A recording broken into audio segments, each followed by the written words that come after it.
शिक्षा दीक्षा विषय पढ़ुले आम 3 नंबर 4 नंबर छाड़ी 4 नंबरटा आज आम जो देती सरल भाषा बुझाई लिखा से सरल भाषाटा मुझे बुझाऊँगी तो मन देकी शुण और घरे भलरे खाता लिखिकी छाड़ देख पे मैंने 4 नंबर क देती भाई भाई रे स्नेह केमंत देखिल कह वृथा अहंकार नरे आउ न पड़ ताले कौन देखिए लिख केमती सरलार्थ लिखा जाए जमी लिखा भाई भाई रे डट डट डट पड़ है न पड़ तापर संस्कृत पद्यांशटी शिक्षा दीक्षा शीर्षक कवितारू गृहीत उक्त प्रसंग में कवि वैष्णव पाणी मानव समाज को नीति शिक्षामूलक संदेश प्रदान करिसेंती तापर लिख पितृसत्य पालन करी श्रीराम वनवास करिसेंती तार कौन बापांकर सत्य पालन करने श्री रामचंद्र 14 वर्ष वनवास जाइछंती पतिव्रता धर्म रक्षा करी कौन तांका स्त्री पत्नी मध्य सीता तांका सहित वन को जाइछंती किंतु भाई प्रति भाईर स्नेह भावर परिचय दे तांका सहित वन को गमन करचंती तांका सान भाई लक्ष्मण है लक्ष्मण कौन ना भाईंकर वन को जावा कथा शुणी से भाई सहित वन को चली जाइछंती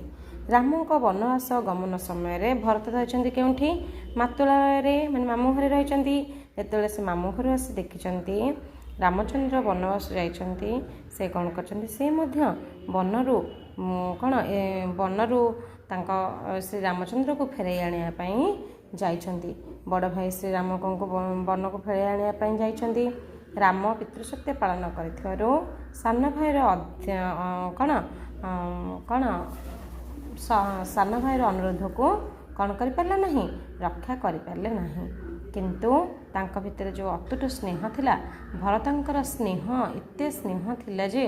से स्नेह को अतुट स्नेह भावर परिचय दे से कौन कले ना श्री रामचंद्र तांका पादुका को भरत को प्रदान कले प्रबोधन दे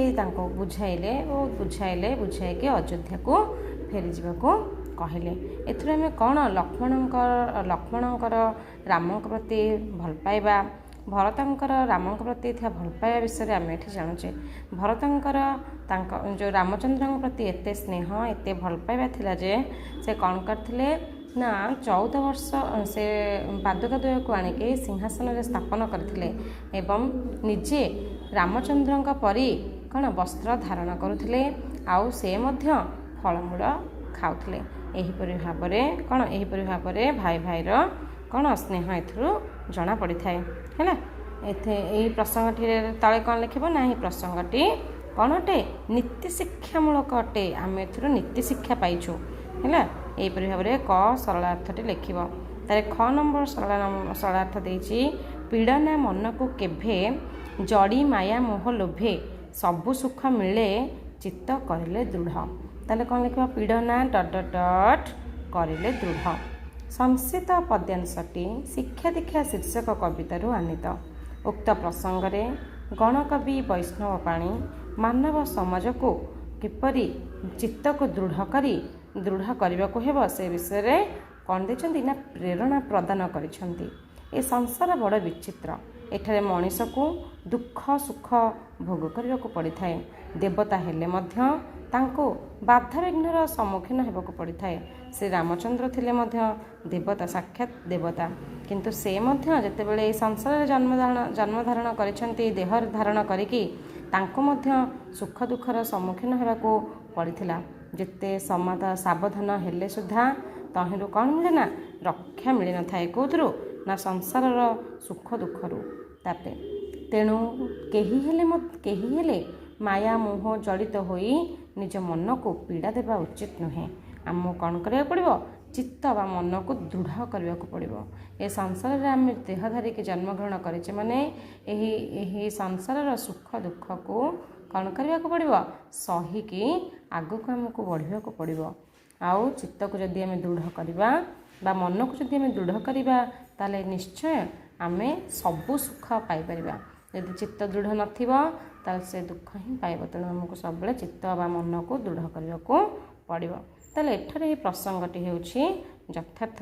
कौन अटे शिक्षामूलक अटे एथिरो मध्य आमको शिक्षा मिली थाए तापरे 3 नंबर क्वेश्चन पिला माने अच्छी